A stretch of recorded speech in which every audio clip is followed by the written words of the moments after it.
bisturí, gasas.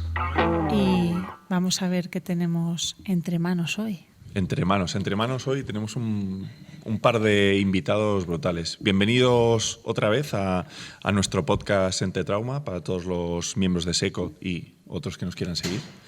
Muy buenas, Alina, ¿cómo estás? Muy bien, deseando que me enseñéis cosas de mano. Pues por supuesto, he traído a dos grandes de la mano, uno muy muy grande y otro pues que pronto será grande. Presento primero a Pedro Hernández Cortés, que trabaja en el Clínico San Cecilio en Granada. ¿Qué tal, Pedro? Buenas tardes, muchas gracias. Bien. Y a Luis Bonal, que trabaja en el Hospital de Lugo, que es R5 y que curiosamente pues le apasiona la mano. Buenas tardes, Alfonso. Buenas tardes, Alina. ¿Te apasiona o no? Me apasiona la mano. Pues a por ello, ¿no? A ver qué nos tenemos entre manos. Pues sí, pues mi historia con la mano empieza yo creo que un poco como con las historias de casi todos los subespecialistas. O sea, yo llegué a mi hospital y cuando me quedé solo en la primera guardia de R1 en trauma, me encontré que curiosamente en mi hospital había mucha mano traumática y estábamos solos. Yo llegaba abajo, reuní con la guardia y me encontraba un dedo amputado que no sabía qué hacer con él. Subí para arriba y un adjunto mío me dibujó un atasoy en el dedo y me dijo, te lo miras y lo haces. Claro, yo no me sentía... R1. La historia empieza ya bien. Yo no me sentía muy seguro con eso, pero bueno, vas tirando, vas viendo vídeos, te van explicando cositas, pero acabas estando tú solo. Así que yo creo que un poco llegas en ese momento que empiezas a... te horripila el busca cuando llegan y llaman y te dicen tenemos una mano abierta abajo, una mano de motosierra o alguna cosita de estas, o te pones a estudiar para ver qué puedes hacer. Pues fue la segunda opción, me puse a estudiar porque me daba miedo encontrarme manos que no saber qué hacer. O sea que por fuerza, a la fuerza ahorcan, ¿no? Más o menos. Empecé a estudiar mano y empecé a saber un poquito más de anatomía. Me queda mucho todavía, pero empecé a suturar cosas que ya le ponía nombre. Pero la mano mola. La mano mola mucho. Y a base de empezar con manos traumáticas, poquito a poco, la unidad que tengo en el servicio es bastante buena, pues se me empezó a gustar. Partiendo de ahí estuve 2 añitos, poco a poco, creciendo en la mano, hasta que fui a rotar fuera. ¿Vale? Fui a rotar a Montepríncipe con el doctor Prada, con el doctor Delgado, el doctor Triviño y los diversos fellows que tienen por ahí. Y ahí vi otra parte de la mano no tan traumática, la mano más programada, cosas que hacen subespecialistas muy poquitos, pero que existe. Esa mano existe, no todo es el dedo amputado, el colgajo, la fractura. Y ahí me acabó de apasionar. Empecé a estudiar, empecé a llamarles cada 2x3, ¿qué hago con esto, Alfonso? ¿Qué hago con esto, Pedro? Y poquito a poco, gracias a cursos, un curso de microcirugía con el doctor Hernández, artroscopias con el doctor Corella, etc., poco a poco vas creciendo, vas conociendo más, te vas metiendo y al final es como una secta. Sí. Yo creo que en todas las subespecialidades pasa un poco eso, ¿no? Así es. Y Pedro, y a ti, porque claro, tú ya tienes cierta edad dentro de la cirugía de la mano. Nunca precisamos la edad en los podcasts porque es verdad que sí nos pueden ver, pero algunos no. Con lo cual nunca precisamos edad, pero que cada uno se lo imagine. Pero tú ya tienes bastante experiencia en el mundo de cirugía de la mano y sí que me gustaría conocer, porque no lo conozco, ¿por qué te metiste en el mundo de la cirugía de mano? Bueno, ¿Cuál es tu historia? La historia es un poco larga, si me tenéis que cortar, intentaré resumir. Mi titulación es de cirujano ortopédico y traumatólogo, pero yo no era un traumatólogo ocasional, yo quería ser cirujano general. Y cuando me examiné del MIR, los cirujanos generales estaban en paro. Y todo el mundo me decía, no cojas cirugía general, y hice trauma. Y cuando vi esto de darle martillazo a un clavo y tal, dije, esto no es lo mío. Y empecé a dar vueltas, ¿no? Intentando encontrar algo en el que yo me sintiera más cómodo. Y fui a muchos sitios. Me fui a Montpellier a hacer cirugía de columna, me salió un fellow de cirugía de columna en Chicago. Al final acabé trabajando en un comarcal en Úbeda, y hacía una traumatología básica. Volví al mismo hospital que me formé, que es el clínico, entonces era el clínico viejo. Y al volver, pues había un señor que hacía rodillas, otro señor que hacía artroscopia, otro señor que hacía... Y no había hueco para mí. Además, yo acabé la residencia bastante joven y la actividad más importante que yo desarrollaba era ir por las radiografías para el quirófano. No operaba y dije, tengo que buscar algún nido de pacientes para mí porque si no, no voy a operar nunca. Y se me ocurrió tratar a pacientes que estaban un poco dejados de lado, que eran los pacientes inflamatorios, los pacientes con artritis reumatoide, y hicimos una especie de unidad en que nos quedaban los agentes de guardia, un reumatólogo, una rehabilitadora y yo, para ver, sobre todo veíamos muchas niñas con artritis crónica juvenil que venían en sillas de ruedas, y un poco en contra de los consejos de mis mayores, pues yo les ponía con 20 años sus prótesis de rodillas, sus prótesis de cadera, las levantaba de las sillas de ruedas. Y ellas fueron las que me llevaron a la mano, porque después de ponerlas de pie me enseñaban sus manos deformes y decía, y Pedro, ¿y ahora con esto? Claro, pues, ya estoy de pie y ahora ¿qué hago con mis manos? Ahora ¿qué hago con mis manos? Y durante la residencia, pues normalmente cualquier residente sale sabiendo poner una prótesis de cadera, una prótesis de rodilla, pero reconstruir una mano muy deforme ya esto es complicado. Sí. Entonces se me ocurrió, había oído alguna conferencia a Alberto Yucomedes del Kaplan, y recuerdo perfectamente aquel verano. Alberto Tío ahora, ¿no? ¿Qué? Alberto Tío, que ahora Alberto es... Tío, exactamente. Recuerdo que le escribí una carta, me veo en verano allí en la playa escribiendo la carta con mucha vergüenza, que sí podía ir con ellos. Y allí voy a la Kaplan y me encuentro con Alberto Yuc Tío, con Mar García Elías, con Ángel Ferreres y un Alex Yuc muy, muy joven, yo creo que era residente todavía, ¿no? Y a mí aquello me cambió la vida.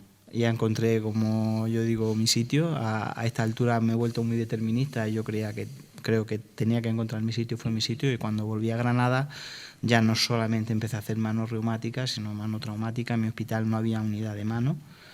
Y afortunadamente y desafortunadamente no había cirujano plástico. Afortunadamente porque me quedaba una patología de partes blandas que me gusta mucho, y desafortunadamente porque estoy seguro que me hubiera enriquecido trabajar con un plástico. Pero esta fue mi entrada en la cirugía de la mano. Me parece y luego, tremenda. Como colofón, ¿no? Cuando ya te pones a hacer nervio y alguna cosita un poco más compleja, como yo digo, me permitió entrar en la axila o en el cuello, que eran terrenos que parece que solo pisaba el cirujano general, y entonces mi vocación se vio cubierta y me sentí bien. Esto me sirve incluso para introducir lo siguiente que quería preguntarte, que es porque nos has contado una historia que realmente la gran mayoría de las personas pues que hicieron el MIR en aquella época, los 80, 90, que era una época un poquito más complicada a nivel de laboral, porque pues lo que tú has dicho, tú salías y ahí no había trabajo, ahora sobra, vamos a decirlo así.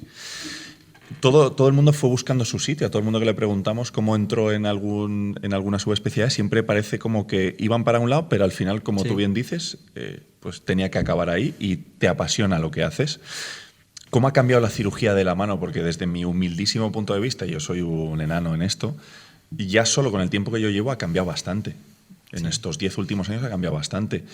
Pero seguro que desde tu punto de vista ha cambiado todavía más. ¿En qué ha cambiado la cirugía de la mano desde que empezaste tú con los Mar García Elías, Ángel Ferreres, hasta ahora? Bueno, yo me remontaría a un par de años o 5 años en el escenario en el que yo me moví. En mi hospital no había unidad de cirugía de mano.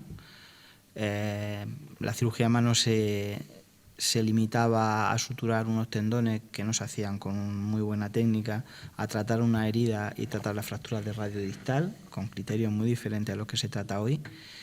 Y en Andalucía, en concreto, a los que nos gustaba la mano, estábamos muy solos, muy solos, y éramos muy autodidactas, y esto tiene muchas cosas malas. Las principales diferencias, si yo tuviera que decir 2 diferencias fundamentales con aquella cirugía y la de ahora, aquella cirugía, 3. Aquella cirugía era una cirugía más tosca, con unos objetivos funcionales y resultados más humildes, y ahora es una cirugía con miras más altas. Y la gran diferencia yo creo que la han introducido la microcirugía o el uso de medios de aumento de visión.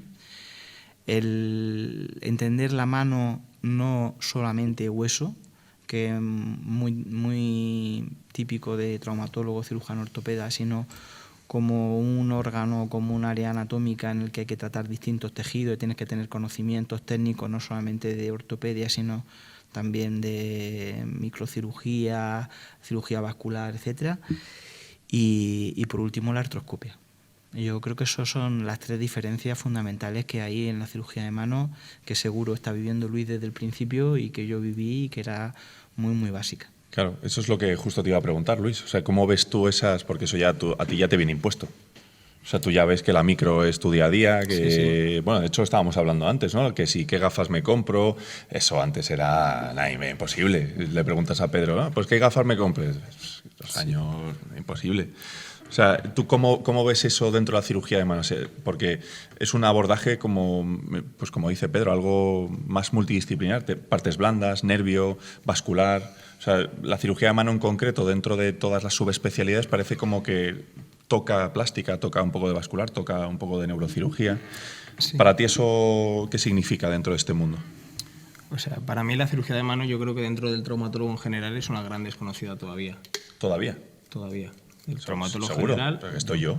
Ya, pero tú no eres un traumatólogo general, tú eres un cirujano de mano. Y claro, yo cuando volví de estar con vosotros dije, bueno, esto no es solo coger, abrir y cerrar. O sea, dentro de la formación, la artroscopia es totalmente diferente al resto de las articulaciones. La microcirugía tienes que formarte aparte porque no te vale con suturar. Yo la primera vez que cogí el microscopio, se lo comentaba antes a Pedro, que estaba con él en el curso, fue incapaz de suturar una carótida de una rata en 3 o 4 horas, ¿sabes? Así que son formaciones necesarias para la mano, pero tienes que ir añadiendo las técnicas poco a poco y por separado. Tienes que abarcarla completamente porque si no te quedas a medias. Hoy en día no te vale solo con cirugía abierta o con artroscopia. La suerte que yo creo que tengo hoy en día, además de los diversos medios que tendré cuando acabe la residencia, es que como ha avanzado tanto, hay grandísimos profesionales dando cursos de artroscopia cada mes o cada 3 semanas en diversas ciudades. Grandísimos profesionales subespecializados ya en microcirugía, tanto plásticos como traumas, y son muchas facilidades las que yo tengo comparado con todos estos profesionales que... Hombre, seguro. Además, Pedro, tú que estás metido dentro de la SECMA, cada vez se potencian más ahí los cursos. Sí. O sea, es como en la SECOT, muy parecido. En la SECOT cada vez se potencian más los cursos prácticos y cada vez hay más cursos para residentes, etcétera. Y yo creo que todas las unidades monográficas también van un poco por esos lados. De hecho, bueno, pues el curso de Pedro, que fue en la SECMA, ¿no? Si no me equivoco, en una de las... Sí, el curso de microcirugía fue un taller que hicimos en la SECMA y nos parecía importante. Habitualmente en los congresos de la SECMA se cuidan algunos aspectos técnicos, por ejemplo, el potenciar el uso de la ecografía, la artroscopia, que hoy día es un arma imprescindible en toda la cirugía ortopédica y traumatología y en la mano también, y la microcirugía. ¿Y hay eso... poco curso de microcirugía y el cirujano de mano lo necesita. Y eso dentro, además es que yo creo que se hace bastante bien y desde aquí me parece una buena plataforma para hablar sobre eso, porque se hacen cursos justo antes del Congreso, se hacen como unos cursos de introducción para todas estas partes emergentes dentro de la cirugía de la mano, pues la microcirugía, la artroscopia, etcétera, y creo que eso es muy buena cosa. De hecho, te quería preguntar un poco por eso, que por ahí van los siguientes tiros, porque Alina nos mira así como un poco raro. Vamos a hablar de cablecitos, ¿no? Hemos en otros... Si me habéis prometido hablar de transferencias claro. nerviosas... A eso vamos. Vamos a una cosa como muy demasiado concreta dentro del mundo de la mano. Porque yo te he traído, Pedro, también un poco, y a Luis, porque yo sé que en este caso eres un apasionado de las transferencias nerviosas. ¿Es así? Bueno, vamos a ver. Apasionado. Apasionado. Me gusta la cirugía del nervio, es verdad. Pero yo trabajo en un centro medio que tenemos una casuística y hacemos unos procedimientos medios. Yo no hago cirugía puntera ni nada. Yo creo que hace referencia al trabajo de esta mañana, ¿no? Correcto. Bueno, esta mañana que se presentó una comunicación de una residente mía sobre cirugía de pacientes con secuelas de ictus. Entonces, esto viene de un proyecto de investigación del Instituto Carlos III que nos dieron hace 3 años. Y el planteamiento del proyecto viene, no sé, el cirujano de mano parece que siempre tiene que estar buscando la patología, ¿no? Y si tú hablas con un reumatólogo, o sea, si tú quieres hacer mano reumática, casi te tienes que pelear con el reumatólogo para que te derive los pacientes, porque no confían en ti. A veces algunos dicen, el fracaso de la medicina es tener que mandar al traumatólogo, al cirujano, tu paciente reumático. Y con los rehabilitadores o con los neurólogos pasa un poco igual, ¿no? Si pueden, es que nuestros pacientes los queremos mucho y a ver qué le hace o cómo se queda. A ver qué les vas a hacer. Y es complicado. Y yo siempre me llamó la atención que a mí del departamento de rehabilitación nunca me llamaban para operar mano espástica, ¿no? Ni siquiera la parálisis cerebral infantil, que es lo que más literatura hay, ¿no? Y digo, bien, ¿por qué no contarán con esto? Entonces me puse de acuerdo con el departamento de rehabilitación de aquí de mi hospital y establecimos un proyecto que se mandó al Carlos III y no lo becaron, para ver realmente el papel de la cirugía en las secuelas del ictus, porque casi siempre que hablamos de cirugía en parálisis cerebral infantil, pero realmente hay una epidemia de ictus hoy día. Cada vez la habrá más. Los pacientes en el momento agudo se tratan muy bien, pero luego se hacen crónicos y tienen muchas deficiencias, ¿no? Y hoy día casi todos estos pacientes están tratados con toxinas. Antes del año 2000 pues casi no había tratamiento con toxina, y si alguno se trataba era con cirugía, y la cirugía está totalmente desplazada hasta el punto que ya no cuentan con el cirujano de mano en un paciente espástico por la toxina, sin que haya habido un estudio que haya analizado la efectividad de una modalidad de tratamiento y otra, y el coste-efectividad también, ¿no? Y entonces me planteé por qué no comparar, y el proyecto que escribimos era comparar la cirugía de la espasticidad con la toxina botulínica, no desde el punto de vista del médico. Hoy lo he explicado muchas veces. El médico muchas veces cataloga el resultado de bueno o malo según el paciente mueve más, mueve menos, tiene más o menos fuerza, sino desde el punto de vista del paciente, en cuanto cambia la calidad de vida. Y bueno, pues hicimos un ensayo, hemos desarrollado un ensayo clínico en el que hemos comparado toxina botulínica con cirugía, y dentro de esa cirugía que se hacía, algunas consistían en cirugía nerviosa. Al fin y al cabo, el nervio es el que vehiculiza la espasticidad de un paciente con ictus, y hemos hecho hiponeurotizaciones, y creo que el futuro va por las transferencias nerviosas. Hoy día, sobre todo en Asia, se hace mucha transferencia de raíz C7 contralateral para mejorar los síntomas de espasticidad y la función de los pacientes con ictus. Pero esto yo creo que sería muy difícil de aplicar en Occidente y en el ambiente en el que nosotros vivimos. Y creo que las neurotizaciones periféricas podrían tener un efecto parecido, y es un campo a desarrollar, igual que en la mano tetrapléjica. Pedro, para los que no están tan especializados, Sí. Yo no sé si lo he entendido, o sea, me incluyo en el tema de la mano, no sé si lo he entendido bien, pero estás hablando de transferir un nervio que funciona bien a una zona que no funciona o que tiene un mal funcionamiento, y con eso mejoráis la espasticidad, ¿correcto? Sí, los cirujanos de mano muchas veces, corrígeme Alfonso si a ti no te lo han dicho, pero yo creo que a todos nos lo han dicho, Luis. Ay, ¿hacéis esto nada más tan chico, la mano, los dedos? No, decimos con mucha frecuencia, la mano empieza en el plexo braquial. Yo diría aún más, empieza en el hemisferio contralateral. Claro. ¿De acuerdo? En el hemisferio cerebral contralateral. Y cuando se produce una lesión cerebral, lo que vehiculiza el aumento de tono de una musculatura es el nervio periférico. Entonces, estábamos siempre en el músculo, el tendón, la piel, incluso. Las deformidades que se establecen pueden ser por fibrosis, por contractura muscular, y muchas por espasticidad, que es un síntoma derivado de patología nerviosa, patología neurológica. Entonces, en Asia empezaron como imitación de tratamiento de secuelas de plexo a sacrificar la raíz C7 del brazo bueno para retroesofágicamente o empalmada a un injerto, llevarla a la raíz C7 del brazo malo. Para darle motorización. ¿Y qué pasa con el lado bueno? Pues las secuelas son mínimas o ninguna. O sea, si te quitan C7... Me cuesta mucho entenderlo, yo es una técnica que no hago, pero las secuelas que se publican son mínimas o ninguna, un pequeño hormigueo. Sí, puramente disestésicas, dicen. Sí, y a cambio mejoran la funcionalidad del brazo que estaba apléjico. Porque aquí hay una parte importante, perdona que te corte, Pedro. Sí. O sea, la función de ese nervio nuevo, entre comillas, es darle tanto motorización, o sea, más motorización que sensibilidad. Sí.